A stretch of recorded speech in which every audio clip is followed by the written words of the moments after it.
Christian Louboutin and the law is a love relationship which has flourished over the course of time. Let's explore how Christian Louboutin and his management team used legal tools to enforce their intellectual property rights around the world, one country at a time, creating some long-lasting precedents and case laws along the way. While Christian Louboutin doesn't do publicity and advertisements, his fierce protection and enforcement tactics of his creative assets and rights have made him renowned in fashion law as one of the most sophisticated business people when it comes to using the law to his advantage. His luxury shoes are even more revered by fashionistas and amateurs of beautiful things around the world as a result. So what is Christian Louboutin's legal legacy and input so far? Who is Christian Louboutin, the man behind the mythical brand? Christian Louboutin, born on the 7th of January 1963, is a French fashion designer who founded his world-famous and eponymous shoe business in 1991 after freelancing for several Paris fashion houses as a designer. Mr. Louboutin is the biological son of Irène Louboutin, a homemaker originally from Brittany, and her lover, who was Egyptian. Christian Louboutin knew nothing of his dalliance and thought of himself as the only son of Roger Louboutin, a cabinet maker, and Irène, his lawful wife, until one of his sisters, he is the fourth child born after three sisters, told him this secret in 2014 when he was already an adult. Indeed, Christian Louboutin said in a 2012 interview, I felt I wasn't French. My family was very French, and so I decided they had probably adopted me.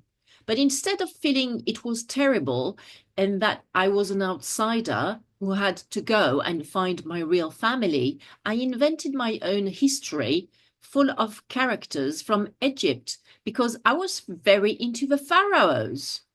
So subliminally, Mr. Louboutin knew that something was off from the start with respect to his true origins and racial background. While this disturbing state of affairs caused him to be expelled from school 3 times, then to drop out of school entirely, and also to run away from home at the age of 12, at which point his mother allowed him to move out to live at a friend's house, Mr. Louboutin forged his own extremely independent and singular path as a fashion designer very early on. This draws a comparison with Olivier Rousteing, a younger French designer who has been at the creative helm of French fashion house Balmain since 2011, when he was only 25 years old. And Mr. Rousteing was adopted at the age of 1 after his 15-year-old biological and anonymous mother gave him up for adoption. In 2019, while contributing to the making of a documentary about him, Wonder Boy, Mr. Rousteing discovered that he is fully African, with a Somali birth mother and an Ethiopian birth father. Like Christian Louboutin, Olivier Rousteing dropped out of school. He left French fashion school ESMOD in his first year, citing lack of creative freedom. Both Christian Louboutin and Olivier Rousteing are among the very rare creative directors with French citizenship who head French fashion houses today, along with Simon Jacquemus, who is another dropout from ESMOD. Another characteristic that those three French fashion designers have in common is that they are openly gay. Christian Louboutin was, as a preteen, one of the Bande du Palace, a group of hard partying teens and preteens who were a fixture of the Parisian nightclub Le Palace. Mr. Louboutin's passion for designing shoes started at a young age, overshadowing his interest in academics and leading him towards a successful career in fashion. Going through a punk phase, he acted in a few films, including the 1979 cult classic Rasdep and The Homosexual Century. His first job was at the mythical Parisian cabaret Les Folies Bergères, where he assisted the entertainers backstage. That's a nice job to have. He was also a fixture on the city's party scene alongside Mick Jagger and Andy Warhol. Christian Louboutin had little formal training, including drawing and the decorative arts at the Académie d'Art Roederer. He said that his fascination with shoes began in 1976, when he visited the Musée National des Arts d'Afrique et d'Océanie, now renamed Palais de la Porte Dorée, on the Avenue Daumesnil in Paris. It was there that he saw a sign forbidding women wearing sharp stilettos from entering the building for fear of damage to the extensive wood flooring. This image stayed in his mind, and he later used this idea in his designs, wanting to, and I quote here, defy that, wanting to create something that broke rules and made women feel confident and empowered. And he succeeded, because from 2020 to 2021, Christian Louboutin exhibited many of his pointed and high shoes in a delightful retrospective called The Exhibitionist at the very same Palais de la Porte Dorée. After trips to Egypt and then India, Mr. Louboutin returned to Paris in 1981, where he assembled a portfolio of drawings of elaborate high heels. He brought it to the top couture houses, and his efforts resulted in employment with French shoemaker staple Charles Jourdan. Later, Christian Louboutin met luxury shoe designer Roger Vivier, who invented the modern stiletto or spiked heel shoe and the chrome-plated buckle pump in the 1950s. Mr. Louboutin became an apprentice in Roger Vivier's atelier. Going on to serve as a freelance designer, Christian Louboutin designed women's shoes for Chanel, Yves Saint Laurent, and Maud Frison, another shoe designer with name brand cachet in the 1980s. In the late 1980s, he turned away from fashion to become a landscape gardener and to contribute to Vogue, but missed working with shoes and therefore set up his own shoe business in 1991. With funds from two financial backers, Henri Seydoux, who sold his stake in the 2021 deal with Exor, but more on this later, and second financial backer, Bruno Chambellon, who were also Mr. Louboutin's best friends, he incorporated his first company, Christian Louboutin Société par Action Simplifiée, Christian Louboutin SAS, on the 5th of February 1991. He also opened a Paris shoe boutique in the Galerie Véro-d'Auda, rue Jean-Jacques Rousseau, in the 1st arrondissement in November 1991. Princess Caroline of Monaco was his first customer and complimented his store one day when a fashion journalist was present. With his journalist's subsequent publication of a Princess Comments, helping greatly to increase Christian Louboutin's renown. Well-known fashionistas such as Diane von Furstenberg and Catherine Deneuve became devoted clients. Late devotees of his stiletto heels included Madonna, Gwyneth Paltrow, Jennifer Lopez, Dita Von Teese, and Sarah Jessica Parker, who even wore Louboutins on her wedding day. In his first year of business in 1991, Christian Louboutin SAS sold 200 pairs of shoes. Then it boasted a sales increase for more than 300,000 pairs sold in 2009 to 700,000 pairs in 2011. In 2024, the business produced more than 1 million pair of shoes. Today, the Christian Louboutin group of companies has more than 160 boutiques in 32 countries across 4 continents, including 35 in the United States, 23 in Japan, and 20 in China. Since 1991, it has become an international brand, with the United States of America accounting for 52% of Louboutin's sales. Europe, the Middle East, and Russia represent 30% of the brand's turnover, and Asia 18%. Christian Louboutin SAS seems to not have filed its annual accounts with the French equivalent of Companies House, the Greffe du Tribunal de Commerce of Paris, since 2005, while this is a commercial law offense. And Christian Louboutin SAS is a private company limited by shares under French law. So while its finances and annual accounts are opaque and hidden, we nonetheless know that the shoe company has said that its goal is to achieve 1 billion euros of annual turnover in 2025. But that can't be verified on the annual accounts because they aren't published. Christian Louboutin SAS has also said that from its annual turnover, 99% comes from the sale of shoes, while the remainder derived from purses and handbags and now cosmetics. In 2009, wholesale purchases represented 88% of the business.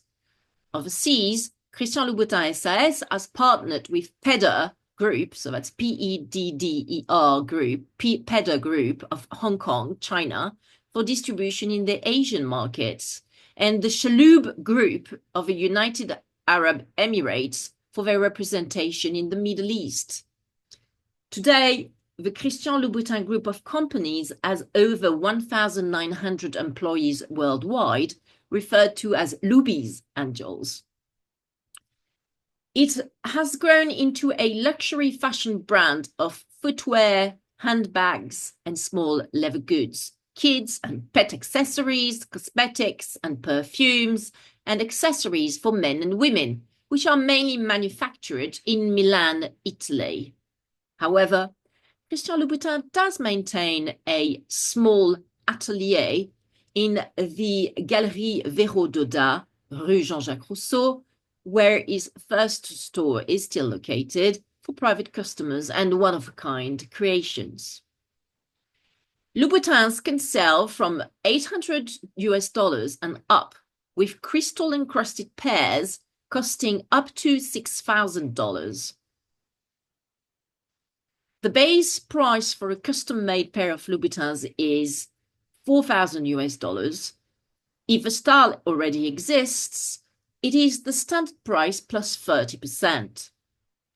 Christian Louboutin SAS was valued at 3.2 billion euros in 2023 by Exor, the investment company of Italy's Agnelli family, which bought a 24% stake in 2021 for about $650 million. In particular, from Henri Sédou, one of the 2 initial financial backers who launched the business with Christian Louboutin in 1991, as mentioned before. Christian Louboutin still owns 35%, which Forbes values at $1.1 billion. That stake makes up most of an estimated $1.2 billion fortune that includes other investments, such as the Vermelho Hotel, a luxury resort he opened in southern Portugal in 2023. Christian Louboutin topped the Luxury Institute's annual luxury brand status index for 3 years. The brand's offerings were declared the most prestigious women's shoes in 2007, 2008, and 2009. By 2011, Christian Louboutin became the most searched for shoe brand online. The Couture Council of a Museum at the Fashion Institute of Technology, FIT, honored Christian Louboutin with its 2019 Couture Council Award for Artistry in Fashion in New York City on the 4th of September 2019. Two delightful retrospectives of his work took place, first at the Design Museum in London in 2011, and then at the Palais de la Porte Dorée in 2020, as mentioned before, which broke records for attendance and sealed Christian Louboutin's reputation as one of the most talented and fun shoe designers of the 21st century. So what's the management team like at Christian Louboutin? Christian Louboutin SAS is headed by luxury business veteran Alexis Moreau, CEO and president of the executive board, and Bruno Chambellan, president of the Surveillance Council and one of the two original financial backers in the Christian Louboutin business back in 1991. Christian Louboutin and Antoine Chambellan are both deputy managing directors and members of the executive board of Christian Louboutin SAS. Magali Clément, group head of human resources, Xavier Rago, general counsel group, Hugo Marchand, studio director, and Gilles Martoc, chief financial officer, are also all members of the executive board of Christian Louboutin SAS. In 2021, Christian Louboutin also assigned some of his hundreds of trademarks, which he owned in his own name and then licensed back to Christian Louboutin SAS in exchange for royalties, to French notaries Clermont et Associés. This assignment was probably done by way of fiducie, F-I-D-U-C-I-E, fiducie, which is a French law governed contract whereby a person called the constituent transfers all or parts of a assets to another person called the fiduciaire, with the mission for the latter, the fiduciaire, to act on behalf of one or several beneficiaries.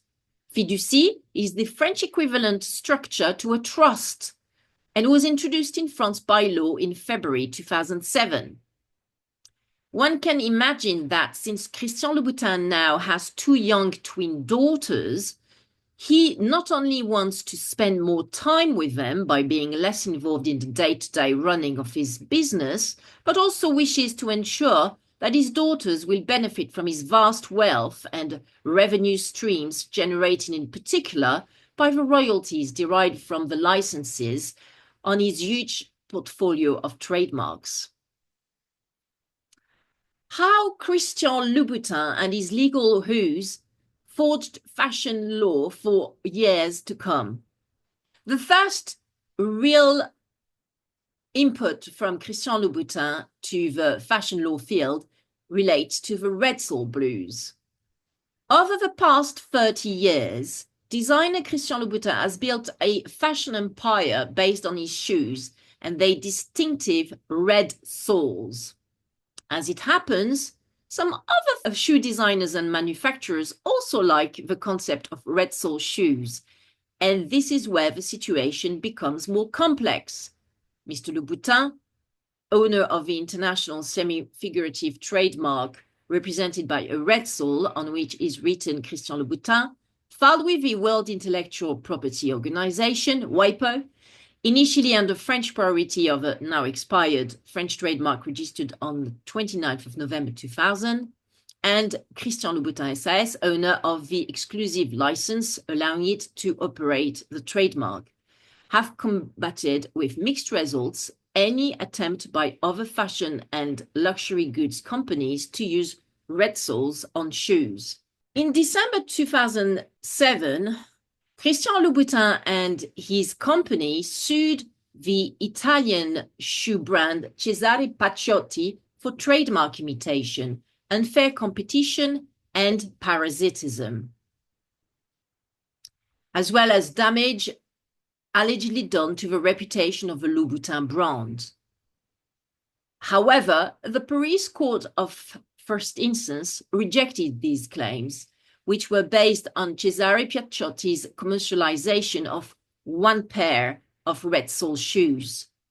Mr. Louboutin and his company fared better in January 2011 when the Paris Court of First Instance ruled in their favor, finding that Eden Shoes had damaged the reputation of the famous Louboutin brand by using red soles, diminishing the trademark's attractiveness in customers' eyes by making it banal, and leading it to a loss of consumer interest and resulting business for Christian Louboutin SAS, the exclusive licensee of the trademark.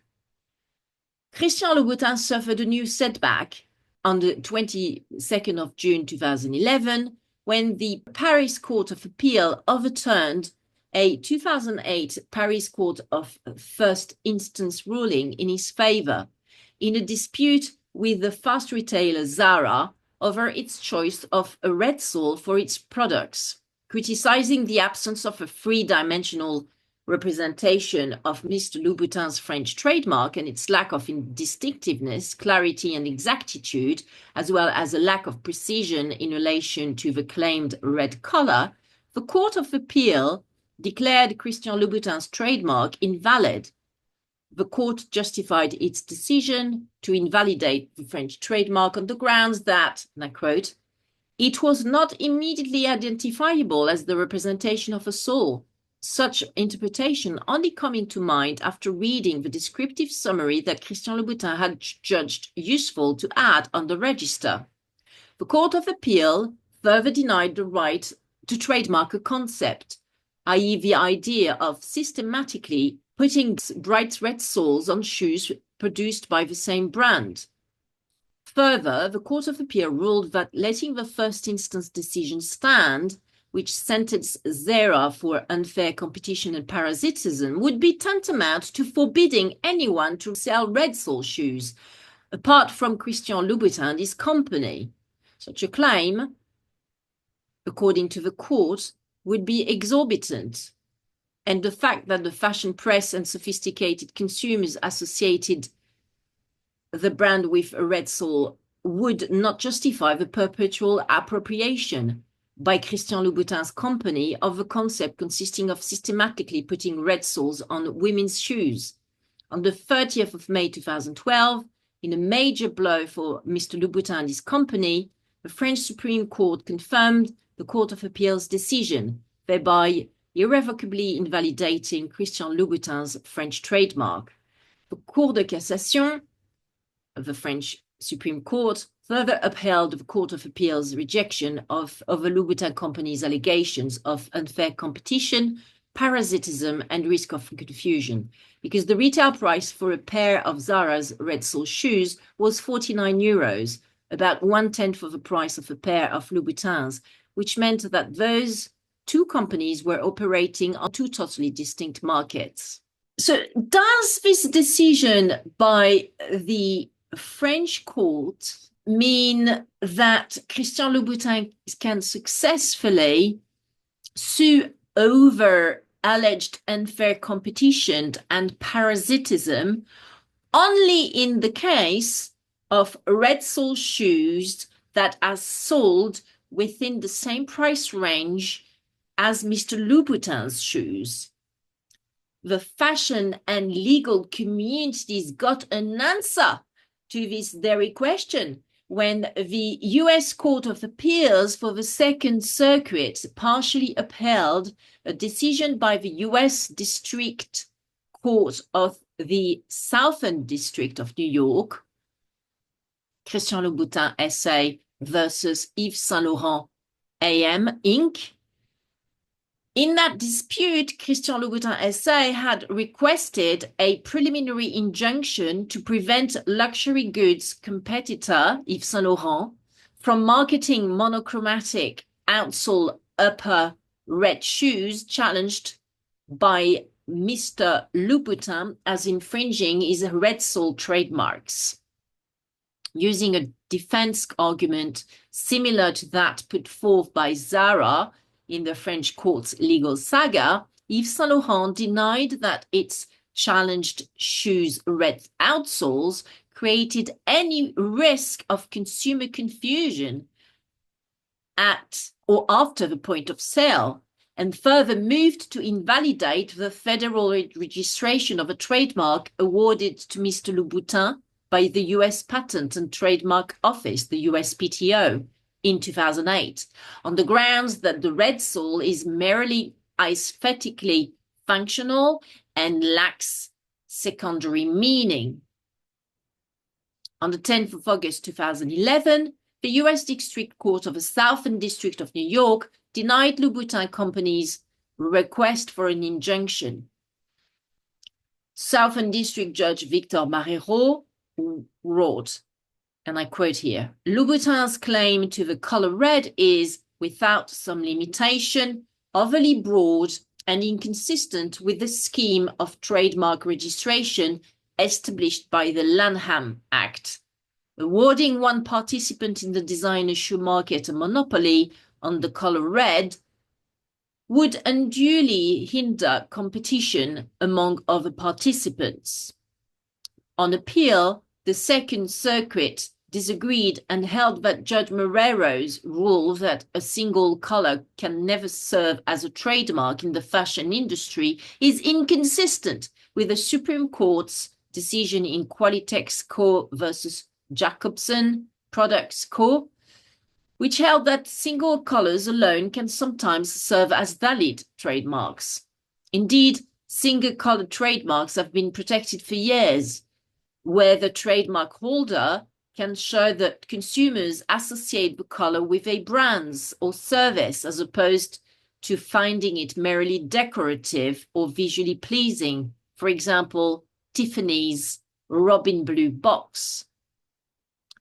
The Second Circuit found that the Qualitex decision requires an individual fact-based inquiry into whether consumers associate the single color with a trademark holder's brand or service. Further, the Second Circuit held that the functionality defense is an affirmative defense that courts must consider only after determining whether the trademark merits protection. Turning to the Red Soul trademark, the Second Circuit analyzed Louboutin's advertising expenditures, media coverage, and sales success, as well as consumers' surveys submitted by both parties, and held that Louboutin's red soles have acquired limited secondary meaning as a distinctive symbol that identifies the Louboutin brand only when used as a red outsole, contrasting with the remainder of a shoe. The Second Circuit ordered the USPTO to modify the red sole trademark to apply to situations only where the red lacquered outsole contrasts with the upper of a shoe. Accordingly, the Second Circuit upheld Judge Marrero's denial of a preliminary injunction as to the Yves Saint Laurent monochrome red shoe because, quote, the red sole on Yves Saint Laurent's monochrome shoe is neither a use of nor confusingly similar to the red sole mark. Smart Christian Louboutin got the lesson and swiftly filed with the French Institut National de la Propriété Intellectuelle and subsequently with WIPO, new trademarks of a red sole, which are three-dimensional and unambiguous and clearly set out the red color used by Mr. Louboutin by referring to an international color order system, in this case Pantone. Since the Yves Saint Laurent legal saga, Christian Louboutin has lodged other infringement lawsuits in Japan, China, Switzerland, Poland, and India with mixed results. Christian Louboutin versus ISO Collection Company is a Japan case which highlights the importance of and difficulties that come with registering as a trademark a single color in some countries.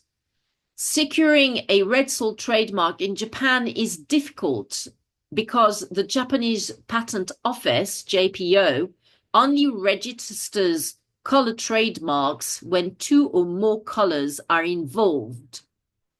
In 2015, Christian Louboutin attempted to file a trademark on his single color mark. This trademark application has been pending ever since because the JPO believes the Red Soul trademark lacks, and I quote, inherent and acquired distinctiveness. In 2018, Christian Louboutin learned that the ISO collection company, ISO, had begun selling shoes with rubber red soles. Christian Louboutin immediately filed an infringement lawsuit in the Tokyo District Court. Mr. Louboutin argued that ISO did not ask him for permission to use the red sole mark, and consequently, ISO was infringing Mr. Louboutin's red sole mark under Japan's unfair competition law. Christian Louboutin also presented a consumer survey to convince the court that consumers associate red sole shoes with his brand. However, the Tokyo District Court decided that the red sole mark of Mr. Louboutin does not warrant protection because shoes with red sole, and I quote here, have been widely distributed ever before the launch of Louboutin shoes in Japan. Mr. Louboutin's survey did not convince the Tokyo court that the 2 decades of use and advertisements categorize this Christian Louboutin's red sole as a distinct source indicator in Japan. Furthermore, the court said ISO's red bottom shoes cost significantly less and include red rubber soles, while Louboutin's have leather soles with a red lacquer coating on them. The Tokyo court did not believe that consumers could confuse Mr. Louboutin's expensive luxury red lacquered sole with a lower-priced ISO rubber red sole. The decision to dismiss Christian Louboutin's remedies request is consistent with the JPO's refusal to grant trademarks to single colors. Christian Louboutin's future infringement success in Japan therefore likely depends on JPO's extending protection to single color trademarks. In China, the case Christian Louboutin versus Guangdong Wanlima Industrial Company, the decision was handed down on 9th of September 2022 by the Beijing Intellectual Property Court. This court ruled in favor of Christian Louboutin, protecting his red sole trademark. When the defendant, Guangdong Wanlima Industrial Company, began selling his high heels with a red bottom design like the iconic Louboutin heel, Christian Louboutin responded by filing a lawsuit. This case focused on Article 6.1 of China's Anti-Unfair Competition Act, which prohibits parties from offering up products that are confusingly similar to those of others. Article 6.1 states that the infringing design must be similar to a brand with a certain influence. The Beijing court recognized Christian Louboutin as a highly reputable label with millions of sales and media coverage throughout China. Therefore, the claimant fulfilled the category of brands with a certain influence. Guangdong's strikingly similar red bottom design increased the likelihood that consumers could be confused about the course of the shoe and or their connection to Louboutin. The case resulted in Guangdong paying Christian Louboutin over $1 million in damages. Caching. Other Louboutin trademark issues occurred in Switzerland, Poland, and India. Poland and India both found trademark infringement, whereas Switzerland rejected Christian Louboutin's red sole trademark application and consequently its trademark enforcement efforts. The other legal input from Christian Louboutin relates to Amazon. This is the Christian Louboutin versus Amazon case. It is Another essential legal input stemming from Christian Louboutin legal battles, and it is the direct liability for trademark infringement of online retail platforms and marketplaces such as Amazon. Is it a trademark infringement to advertise, offer, stock, and ship products carrying a sign identical or similar to a registered trademark? Article 10 of the European Union Directive 2015 of 16th December 2015 to approximate the laws of a member state relating to trademarks. We're going to call it the Trademark Directive. And 9 of the EU regulation of 14th of June 2017 on the EU trademark, the EU TMR, provide that these activities are prima facie infringement. What if we ask the same question in relation to online marketplaces and retail platforms such as Amazon? Can such a platform be deemed to play an active role and be directly liable for trademark infringement if the product promoted, sold, stocked, and shipped through it is a counterfeit item? This is the key question asked by the Court of Justice of the EU via a preliminary question referred to and raised in Louboutin case 148/21, to be precise, dated 22nd of December 2022. This referral from Belgium was made in the context of proceedings that the famous Red Sol trademark owner had initiated against Amazon over third-party listings of counterfeit shoes on Amazon's platform and their stocking and delivery by Amazon through its Fulfillment by Amazon program. The referral is important because, firstly, national litigation has given contrasting answers to whether an online marketplace may bear direct liability for trademark infringement in relation to third-party listings. And secondly, the Court of Justice of the European Union, CJEU, had so far not explicitly gone as far as to say that operators of an online platform may be directly liable for trademark infringement together with users of a services. The situation in this respect appears different from copyright infringement, where the direct liability of platform operators for copyright infringement activities has been established first by the CJEU in its Pirate Bay decision and is now codified, so to speak, in Article 17 of the EU Directive of the 17th of April 2019 on the copyright and related rights in the single digital market. Another referral to the CJEU, the case 184/221, also relating to Louboutin, is from the Luxembourg's Tribunal d'Arrondissement, asking whether the operator of a hybrid marketplace should be considered directly liable for trademark infringement due to the presence of third-party listings of infringing goods on its platform, was joined to the previously mentioned referral C148/21 made in separate but highly similar proceedings pending between the same parties, i.e. Louboutin and Amazon, before the Tribunal de l'entreprise francophone de Bruxelles. In a nutshell, these joint cases were asking the CJEU to determine whether, and if so, at what conditions, the operator of an online marketplace may be found liable under Article 9.2 of the EU TMR for the display of advertisements and the delivery of infringement goods that are offered for sale and placed on the market upon the initiative and under the control of independent and third-party sellers that use that operator's services.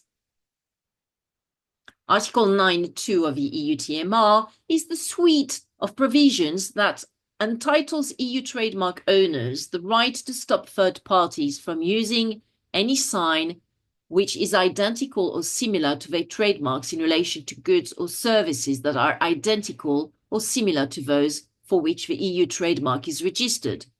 The answer, yes. An operator can be found liable under Article 9.2 when the normally reasonably informed and reasonably observant user of an online marketplace has the impression that the operator of an online marketplace is the one who sells in its own name and on its own behalf the goods in question. In particular, this may be the case where an online marketplace displays its own logo on the advertisement of third-party sellers and where it carries out the storage and shipping of the third-party goods in question.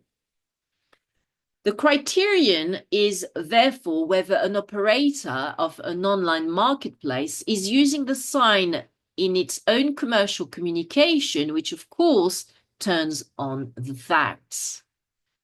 For example, how is the operator displaying its advertisements? Is it displaying its own ads at the same time as those of the third-party sellers? Is the operator offering additional services to the third-party sellers as part of the marketing of their products, such as storing and shipping their products? A press release from Christian Louboutin SAS stated that the decision will better protect manufacturers and consumers against the scourge of counterfeiting.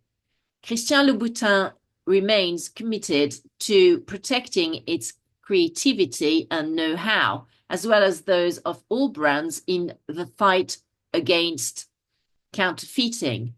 Its general counsel, Xavier Rago, stated that this was another victory in the fight against the scourge of counterfeiting, which will benefit all companies that strive for excellence and all consumers looking for authentic and quality products. After this decision of 22nd December 2022 from the Court of Justice of the European Union, it is down to the referring national court to decide whether the user has the necessary impression on the facts for there to be a finding of trademark infringement. However, Amazon got a lesson there because it was found liable by the CJEU should a normally informed and reasonably attentive user get the impression that it is Amazon that retails in its own name and on its behalf the Louboutin products offered for sale by third-party vendors.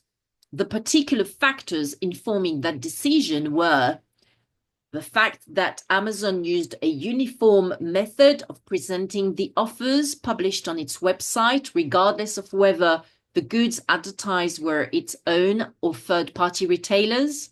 The fact that Amazon placed its own logo on all those advertisements, and the fact that Amazon offered third-party sellers additional services consisting of the storing and shipping of goods. This Louboutin versus Amazon CJEU case law is now often applied by EU national courts, such as, for example, the Hague District Court in its judgment of August 2023, which found that Fruugo, FRWUUGO, an online marketplace, was not directly liable under trademark law for the advertisement and sale on its platform of products which infringed the trademarks of Audi and Volkswagen. Well done, Christian Louboutin. You have now ensured your posterity and legacy in three ways: by founding and developing a thriving luxury business, by having and parenting two kids, and by shaping the law of fashion and luxury goods on at least two very important grounds relating to the validity of color trademarks and the liability for trademark infringement of online marketplaces, respectively. There may be a third legal saga looming on the horizon, since Christian Louboutin accused former employee Mehdi Mohamed Nasrallah of stealing and selling sample products in a new lawsuit lodged in December 2023 with a US court for the Southern District of New York. This is it from us at Crefovi for today, and we will be back live very soon. And if you want to support this show, please subscribe and like on Twitter, LinkedIn, Instagram, and Facebook. And also do follow us, Lawfully Creative, on Apple, Spotify, and other podcasting platforms. Bye!